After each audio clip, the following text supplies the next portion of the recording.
Baiklah, Assalamualaikum warahmatullahi wabarakatuh. Kami dari kelompok keempat akan mempresentasikan hasil kerja dari kelompok kami, yaitu pembuatan makanan dengan nama makanan itu nata de soya. Nah, nata de soya ini sendiri terbuat dari fermentasi sari tahu. Untuk lebih lanjutnya, saya serahkan kepada pemateri untuk menjelaskan materi kami.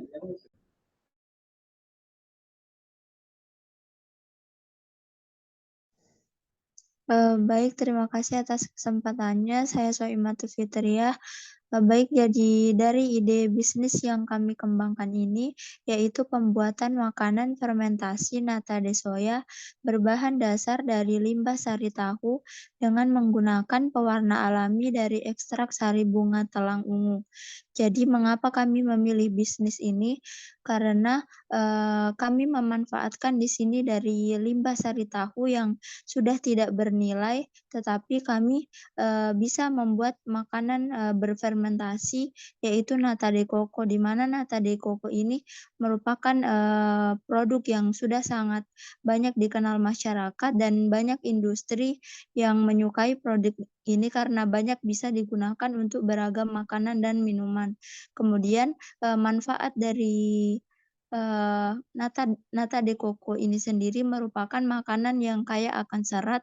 Nah, di mana kandungan dari serat ini bisa sangat berguna misalnya untuk menunjang kesehatan tubuh. Misalnya pada sistem pencernaan, nata de coco ini bermanfaat untuk memperlancar sistem pencernaan seperti mengurangi risiko munculnya kolesterol hingga stroke.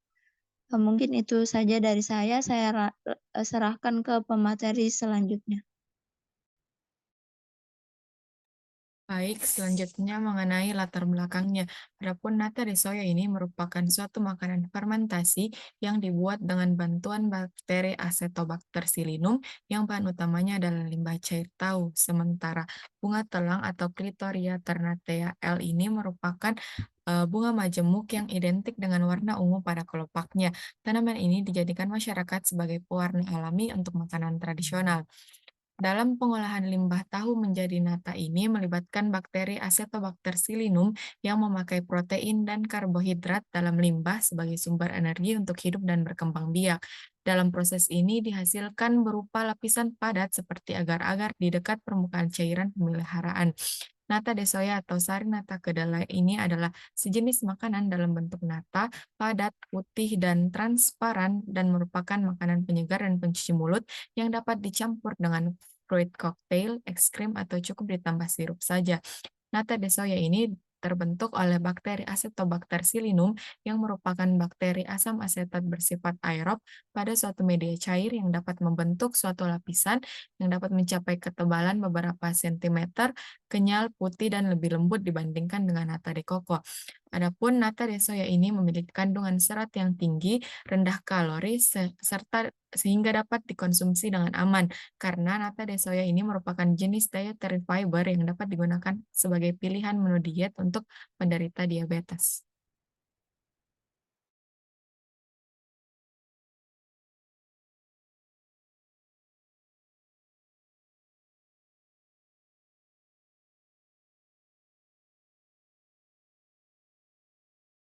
Baik, berikut adalah alat dan bahan yang digunakan dalam pembuatan produk ini, yaitu alat yang digunakan itu ada neraca, wajah pemeram, panci, aluminium foil, kasa, saringan, gelas ukur, dan hot plate.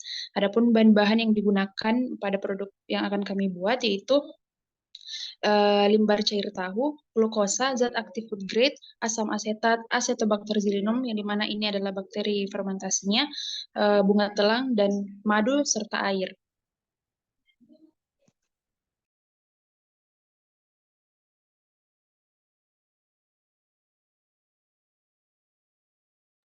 Kemudian yang pertama sebelum kita membuat produknya, pertama kita membuat dulu pembuatan nata de soyanya, yang dimana limbah tahu segar sebanyak 1 liter diendapkan, kemudian disaring dengan kain kasa, kemudian dipanaskan sampai mendidih sambil diaduk-aduk. Nah, setelah dirasa mendidih, kita tambahkan 10 ml asam asetat dan 80 gram gula pasir, kemudian diaduk hingga larut. Setelah larut, setelah gula terasa telah larut, kemudian ditambahkan zat aktif food grade 5 gram.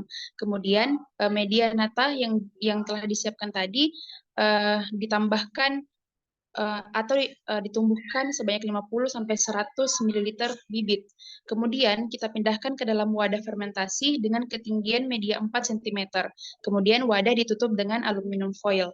Kemudian wadah yang berisi media tadi disimpan di ruangan fermentasi dan didiamkan selama 12 sampai 15 hari sampai terbentuk lapisan nata. Nah, setelah terbentuk lapisan nata, lapisan tersebut ditiriskan, kemudian lapisan tersebut dicuci bersih dengan air yang mengalir untuk menghilangkan ureanya dan direndam selama 3 hari dan airnya selalu diganti setiap hari. Sebelum kita berikan pewarna dari bunga telang, nata de soyanya kita potong-potong dalam bentuk dadu untuk lebih mudah dikonsumsi pada konsumen.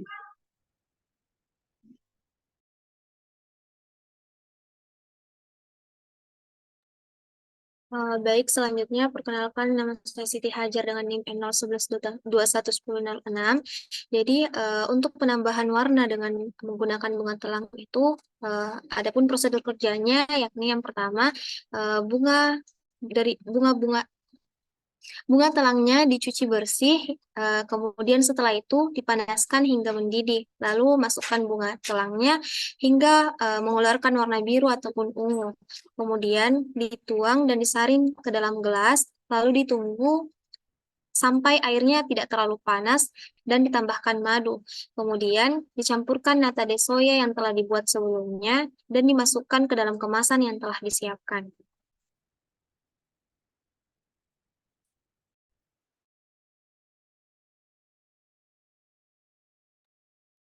Baik, selanjutnya ada kemasan yang digunakan pada produk nata de coco. Untuk kemasan yang digunakan yaitu plastik HDPE. HDPE atau High Density Polyethylene adalah termoplastik polietilen yang terbuat dari minyak bumi, di mana bahan ini memiliki bahan yang paling kaku dan tahan terhadap suhu tinggi. Selain itu, HDPE ini memiliki beberapa ciri. Yang pertama, keras, kemudian fleksibel, tahan bahan kimia, dan juga kelembapan. Botol plastik jenis HDPE ini memiliki sifat bahan yang lebih kuat, keras, buram, dan juga tahan lama terhadap suhu tinggi. Kemudian aman digunakan karena kemampuannya mencegah reaksi kimia antara kemasan plastik berbahan HDPE dengan makanan atau minuman yang dikemas.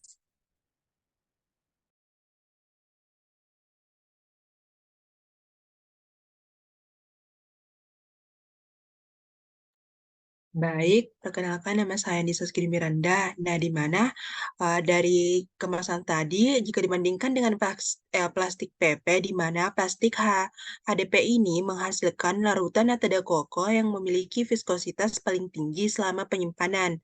Nah, hal ini menunjukkan bahwa perubahan kimia karena fermentasi oleh bakteri di dalam kemasan HDPE ini cenderung lebih rendah jika dibandingkan jenis kemasan yang lain. Nah, selain itu, kami juga tidak menggunakan wadah aluminium. Mengapa? Karena pada wadah aluminium ini dapat mempengaruhi kualitas dan keamanan produk fermentasi. Selain itu, pada beberapa penelitian menyetujui bahwa logam aluminium ini dapat larut ke dalam produk makanan terkontaminasi dengan bahan aluminium dan dapat membawa bahaya kesehatan yang tinggi bagi konsumen.